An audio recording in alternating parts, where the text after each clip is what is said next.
Hey guys, Mr.B here. So today I got this 2010 Toyota Prius and it has an ABS light on. So I'm going to use this as a great example of how to diagnose and repair an ABS light and also an issue with a wheel speed sensor specifically. So I'm going to dive into this and show you guys what's going on. All right, so here I am. I got the vehicle on now. Obviously the ABS light is on. So I've got the scan tool hooked up to the vehicle here. This is the Autel MX900. Awesome scan tool. This video is by no means sponsored by Autel, but for 500 bucks, I think it's the best scan tool that your money can buy.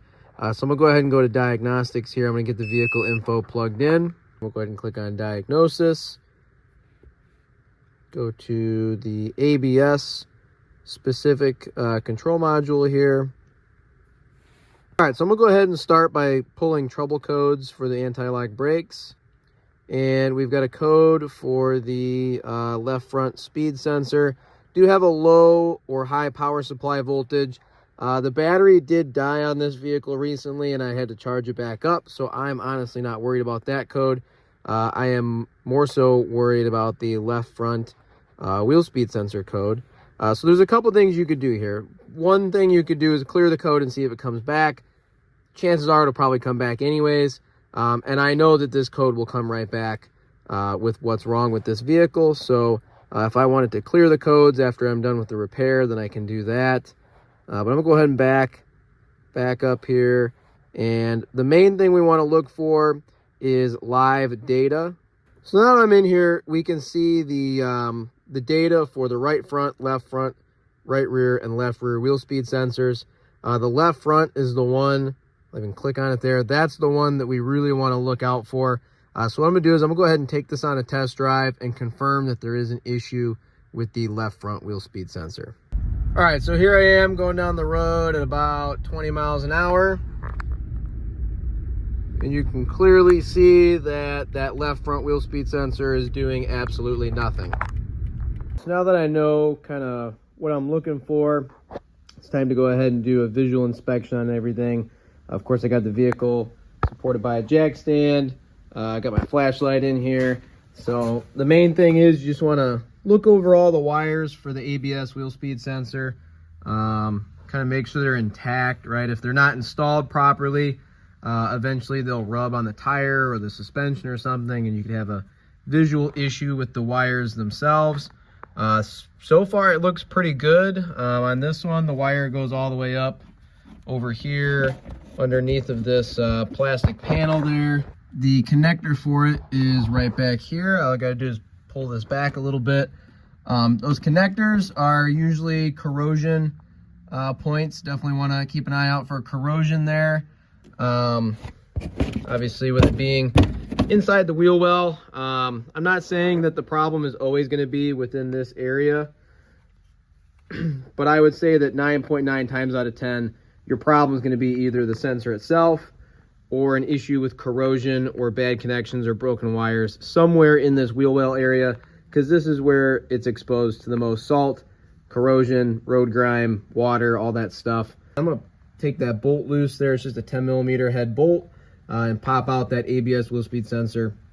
Sometimes they get seized in there and you really got to wiggle on them to get them out, but you can clearly see that it's bent and cracked. So it's definitely time to replace this ABS wheel speed sensor. I'm not gonna lie to you guys, I did have a bit of an oopsies with this one. I recently replaced the front wheel bearing, and the sensor cracked in the process of taking it all apart. I probably should have just removed the sensor to avoid any potential damage, but unfortunately it did get damaged in that process, and then I had issues later on.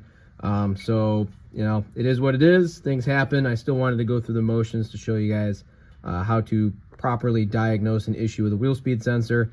Now if you really wanted to get fancy, you could unplug the wheel speed sensor connector up there, and you could stick an ohm meter across those two terminals inside of there and measure the resistance of the sensor. So I've got this good used one here that I'm going to be putting on this vehicle. It's a known good one, so I'm going to use it.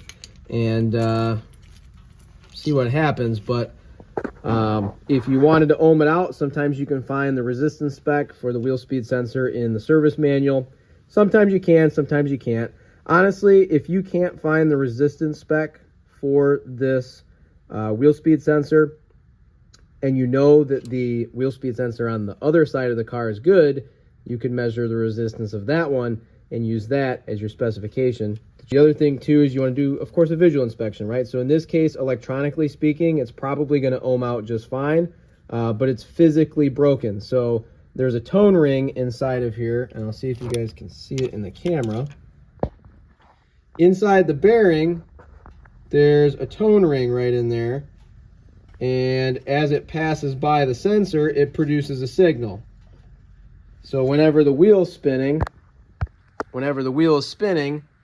the tone ring inside of there spins past the sensor, and it produces an electronic signal that then gets sent to the ABS module to tell the module what the wheel speed is.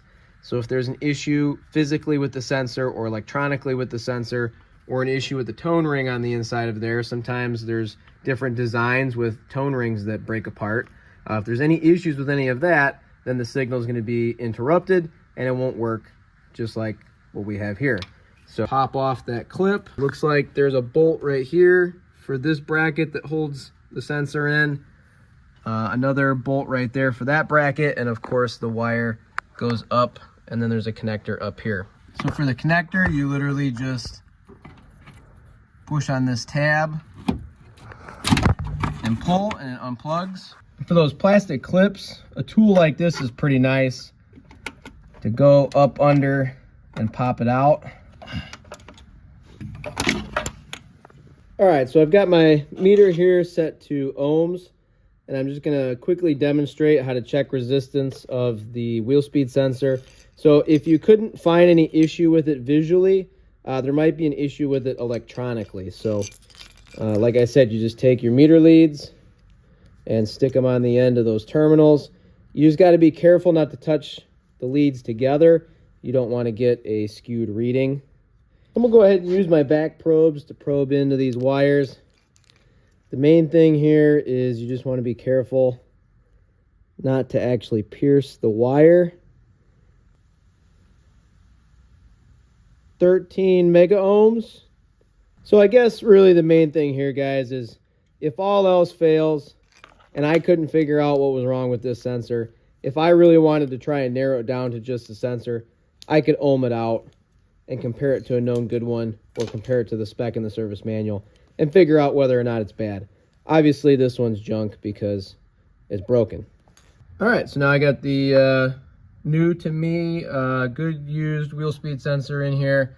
Go ahead and torque down the lug nuts, put the wheel on it, and go ahead and take it on a test drive and see what happens. All right, so I'm going down the road. That wheel speed sensor is now working. So I still have to clear the codes and take it for a longer test drive just to make sure there's no issues, but I just wanted to show you guys the reading on the scan tool. The main thing is, and I don't want to drive this with, you know, filming the scan tool as I'm going at higher speeds. I'm gonna take this on a longer test drive, really get this up to like above 55 miles per hour, make sure everything works like it should. The main thing is when you're going on your test drive, you're looking for any sporadic changes in the wheel speed sensor signals. You want them all to be pretty uniform. You don't want them to be very much different from one another. And you don't want any drop-offs in the signal as you're going down the road, especially at like 45, 55 miles an hour. But thankfully, just on this short little test drive that I've taken it on, the ABS light has now turned off. So that pretty much solves it. Other than that, I hope you guys found this video helpful. Please go ahead and like and subscribe.